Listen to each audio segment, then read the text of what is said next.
Everyone welcome to our YouTube channel. जैसा कि thumbnail से आप लोगों को पता चल गया हो कि आज हम लोग यहाँ पे बात करने वाले हैं कि अगर आप कोई भी कोर्ट केस जीतना चाहते हैं तो उसके लिए जो है आपको कुछ पॉइंट है इसको आपको जरूर ध्यान देना चाहिए ताकि आप लोगों का केस है वहाँ पे स्टैंड हो सके। और अगर आपके विरोधी के द्वारा अगर कोई भी केस ऐसा किया गया है और आप लोग चाहते हैं वो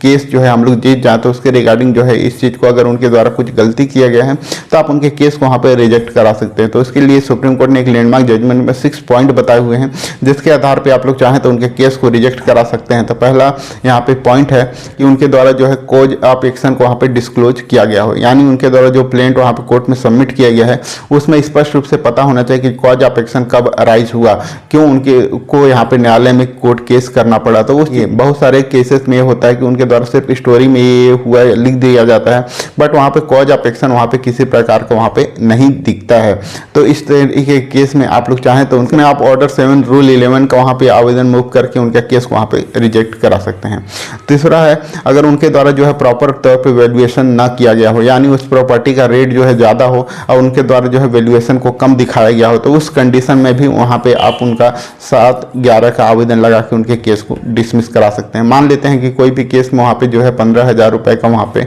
उनका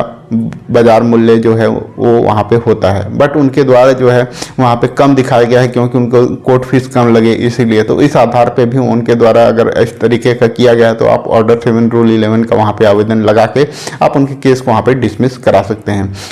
तीसरा है अगर उनके द्वारा जो है वैल्यूएशन और जो कॉज ऑफ एक्शन वगैरह सब कुछ सही हो बट उनके द्वारा प्रॉपर कोर्ट फीस उनके द्वारा पे ना किया गया हो, यानी आपके जो केस होते हैं उसके प्रॉपर एक कोर्ट का फीस होता है जिसको वहाँ पे पेश करना होता है, तो उनके द्वारा प्रॉपर कोर्ट का फीस वहाँ पे ना लगाया गया हो तो उस कंडीशन में वहाँ पे आपका ऑर्डर 7 रूल 11 का जो आवेदन है उसको मूव कर सकते हैं। बट इसमें क्या होता है न्यायालय के द्वारा उनको 2-3 बार टाइम दिया जाता है कि अगर आपको प्रॉपर कोर्ट फीस नहीं लगा हुआ है तो आप उसको अपडेट कर सकते हैं। उसके बावजूद भी अगर उनके द्वारा नहीं किया जाता है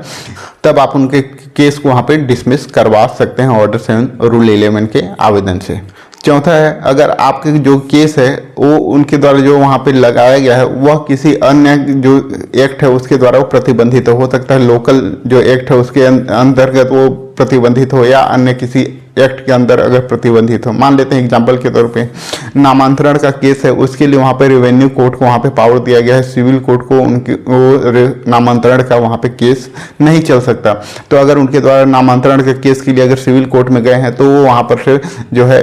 कैंसिल हो जाएगा क्योंकि उनको वहाँ पे पावर ही नहीं है। और उसी तरीके से कोई भी सिविल केस है अगर उनके द्वारा जो है कोई रजिस्ट्री वगैरह कैंसिल कराने के लिए अगर उनके द्वारा लगा रहे हैं और वहाँ पे लिमिटेशन टाइम है वो 3 साल का टाइम है, अगर 3 साल से एक्सीड हो गया है तो वहाँ पे आप लिमिटेशन एक्ट में वो वहाँ पे प्रतिबंधित है कि 3 साल के बाद कोई भी रजिस्टर्ड दस्तावेज को वहाँ पे कैंसिल नहीं करा सकते, तो यहाँ पे उस चीज़ को वहाँ पे लगा सकते हैं। तो उसके आधार पे उनका केस है वो डिसमिस हो सकता है। और एग्जाम्पल के तौर पर एक और समझ लेते हैं सरफेसी एक्ट का जो है मामला है, किसी में जो आपका रिकवरी वगैरह जैसे बैंक आपसे कुछ प्रॉपर्टी को रिकवरी करना चाहती है या कुछ लोन अमाउंट है रिकवर करना चाहती है तो उनके द्वारा अगर सिविल सूट में केस को दायर किया जाता है तो वो वहाँ पर से कैंसिल हो जाएगा क्योंकि उसको जो है डेप्ट रिकवरी ट्रिब्यूनल में ही उस चीज़ का केस वहाँ पे लग सकता है जिसमें वहाँ पे दिया है सरफेसी एक्ट में कि जो डेप्ट रिकवरी ट्रिब्यूनल है DRT वहाँ पे ही उनका केस वहाँ पे चल सकता है।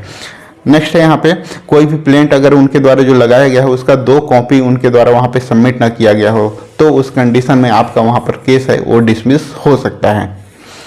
नेक्स्ट है यहाँ पे रूल 9 का वहाँ पे अगर पालन ना किया जा रहा हो तो उस कंडीशन में आपका वहाँ पे केस डिसमिस हो सकता है। पहले वो रूल 9 को हम लोग समझ लेते हैं। रूल 9 है अगर कोर्ट के द्वारा कोई भी वहाँ पे आदेश किया जा रहा है और उसको जो है प्लेंटिफ के द्वारा नहीं माना जा रहा है तो उस कंडीशन में वहाँ पे डिसमिस हो सकता है। एग्जाम्पल के तौर पर समझते हैं कि अगर वहाँ पे जो है नोटिस के लिए सामने वाले नोटिस के लिए तलवाना के लिए उनके द्वारा आदेश किया गया और वह उस प्रॉपर उनको जो है फॉलो नहीं कर रहे हैं तो उस कंडीशन में वहाँ पर केस डिसमिस हो सकता है। वीडियो अच्छा लगा तो वीडियो को लाइक करें, चैनल को सब्सक्राइब करें ताकि आगे आप लोगों को इस तरह का अपडेट मिल सके। वीडियो को लास्ट तक देखने के लिए आप चैनल का धन्यवाद।